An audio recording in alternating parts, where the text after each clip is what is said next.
So he's going to give this a quick blow over now with some high build primer before it goes off to the paint shop, where they'll be doing it all again and getting rid of some of the other little issues and problems on the body.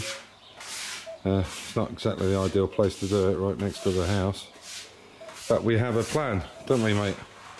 There's the doors, but we've come up with a plan, and my wife has given the green light. Yeah. So so what we're going to do is, oh, and for Alex, if you're watching in, Alex, this is I checked out, these things fit in my car, so I'll bring them with me. Fortunately they come out here. It was the bar I was worried about more than anything, but it all fits in my car. So the rod I have to take out completely, but that bar will go in my car as well. So I'll basically give you the whole thing, unless I know George was good enough to say you could have his as well, so you get a choice of two. But we just have to work out a date and meet up and what have you. So so basically what will happen now is the only bar will be on there is that bottom one. Sorry. Yeah, so you can see these a bit better once the garage door goes up. So basically the poles just go through there. The reason I actually put them, I'm stood in the way, hang on. There we go, maybe you can see it. The reason I put them on the bottom was you can still use these for scaffolding boards if you were doing something on a house or painting or up high. But I've got aluminium scaffolding, so I don't need it anyway. So that's the longest pole, this from here to here, but that's no problem, it'll go in the car, and then this piece goes on afterwards. But I'll bring everything with me, and we can even set it up if you can get the day off, or if we can meet in Bolton. I'm going to Frost Restorations. So we've started to order up the building materials. So what we're going to do is we're going to build a drive right down here. It won't be tarmac, it'll be blocks, but the way we'll do it is we'll do it in two lines so that the car and the trailer, it's no problem. I mean, I don't come down here when it's snowing anyway, but when it's raining or it's wet, because of the steepness of the hill, you could easily get the trailer stuck, especially if it's heavy. There's something on it. So what we're going to do is we've got a digger over there. I'll show you if we get a second. So we're going to dig up the ground and put these huge granite blocks in, and then so basically there'll be two lines coming down from there to there. So it'll be grass, the granite, grass in the middle, and granite, and so on. So, but it's going to be lower than the grass level, so you can cut it with a mower. And then what we're going to do here is extend that forward, and then I'll put that slew ring I've got there. Hang on, I'll take you through it. Have a look.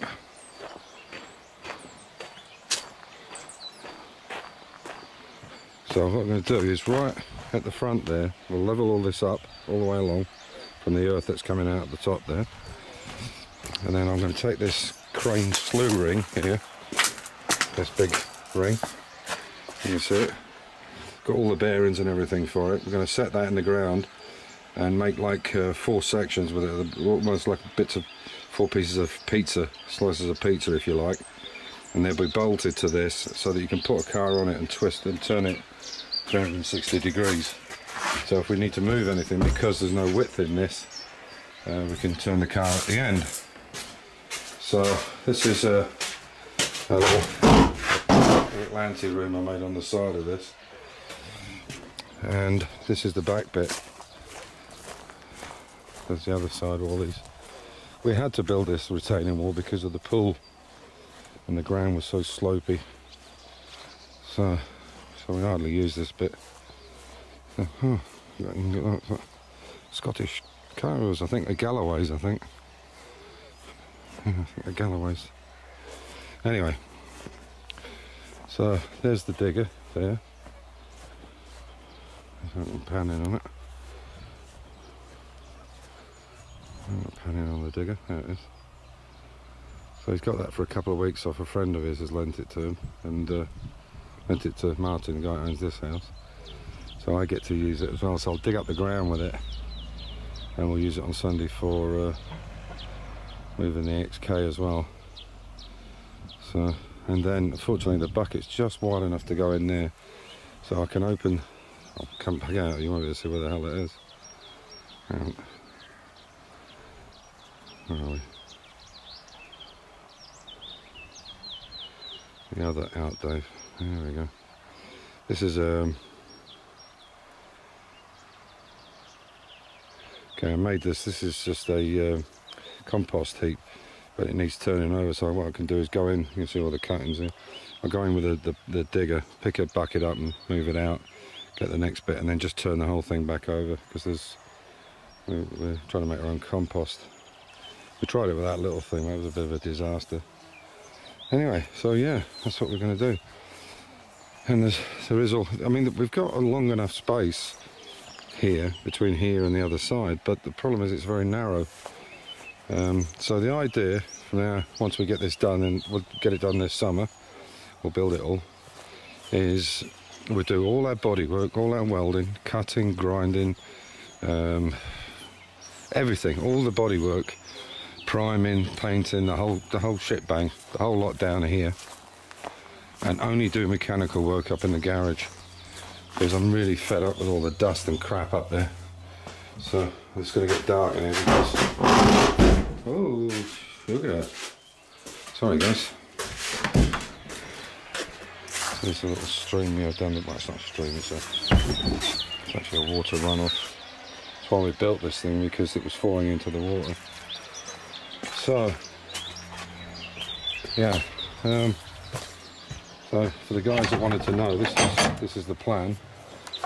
So what we're going to do is, basically what we'll end up with is another garage exactly the same as this one, and this is 7 meters long, this garage.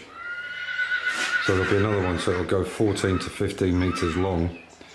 A little bit past where that rubber is now, that'll all come out, and these 50 by 50s will go in, because they're really good, these, on gravel. But it won't have anything above it, so it won't need the joist as heavy as this. These are massive, these joists, because of all the weight of the pergola on top. But it will have joists, so I'll have them made, the frame, and then we'll do the rest of the work ourselves and the roof. And then right at the end there, where that banking is, you can see, I'll level all that up with the earth we take from where the driveway is going to go. So yeah, that's it. That's the plan. And as long as it's not a brick structure, we don't need planning permission for it, because it's a shed basically. So there's no problem. As long as it's not concreted in. Well, there's no concrete on the floor. There'll only be concrete for the piers, obviously. And you can see that that's perfect there. And the line along there is no problem at all. And there'll still be enough little walkway through this edge to walk down the side. And the same here. You can see we've got old boat and things in there. So, but it won't be as high as that. It'll slope to the back here. So the roof will slope like that. And we'll have some, there were no windows in this side of it because for the neighbour. But there will be some transparent roofing in it every couple of meters, so that the light comes in at least. But it doesn't annoy the neighbour, because he keeps fish and stuff here.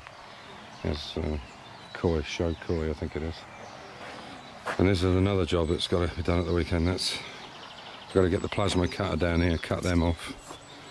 It's an old mill wheel, cut them off, and then we're going to put it up in the garden. It's about 150-year-old, that thing. Anyway, that's it, boys. So that's the plan. So I hope you'll stick with us and watch us doing it. But seeing as the digger's only here for 2 weeks, I'll have to kind of get on with it. So yeah, I'm thinking, you take a straight line from there, I'm thinking it should be about 2 meters 30 wide, which should be big enough for the trailer and the car. And we'll try and level out that bump there right in the middle. And then here where I'm stood now, we'll level this up. You can see how bad it is, the gradient there. So what we'll do is we'll put earth right into the corner and level all this up, leave the trees in. bank it up and get this completely nice and flat, and then put the turntable basically where that millstone is. Anyway, that's it for today. Tomorrow you'll see the video of the car painted, the XK. It's just a coat of high build primer, nothing fancy. But my wife's pissed off as it's doing, and I'm pissed off with the dust as well. So it's my neighbour's horses. That's Mickey, the brown one.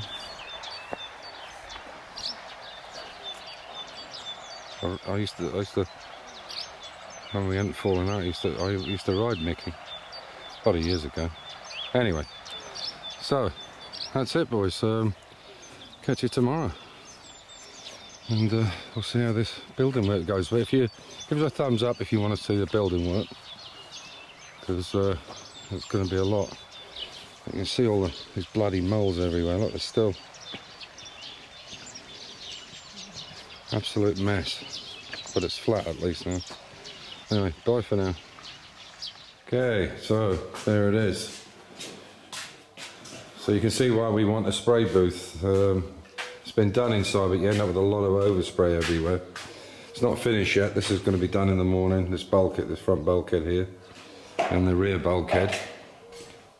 That's all got to be done inside. It's all been primed before, but it was done at the factory. But you can see it's looking quite nice. The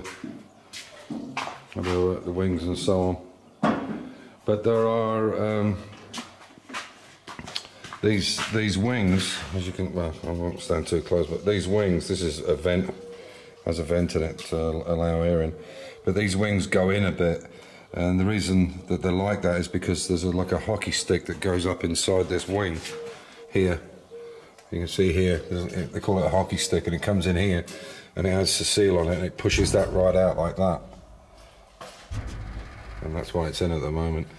But all those legs we did, and the reason we've cut this piece out is because we're making them into triple carburetor with 4.2 cylinder head, so there'll be S specification cars.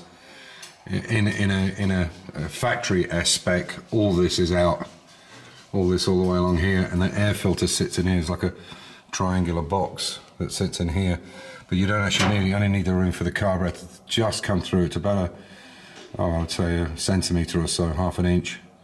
But it comes in here like this, so this is why it's built. And we've built a special casing to go around it. I built one.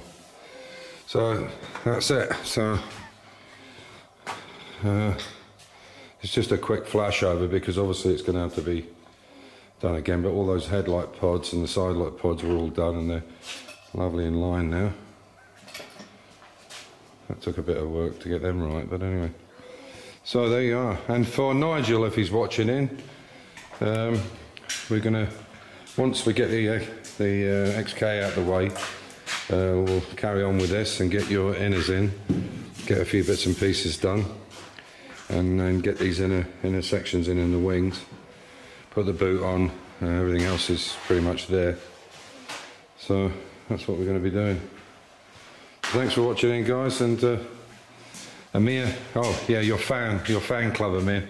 I'll just say hello to your fan club.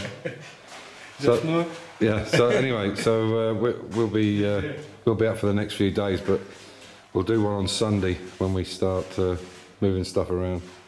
Take care, guys. Bye. Stay safe and keep the faith. Bye.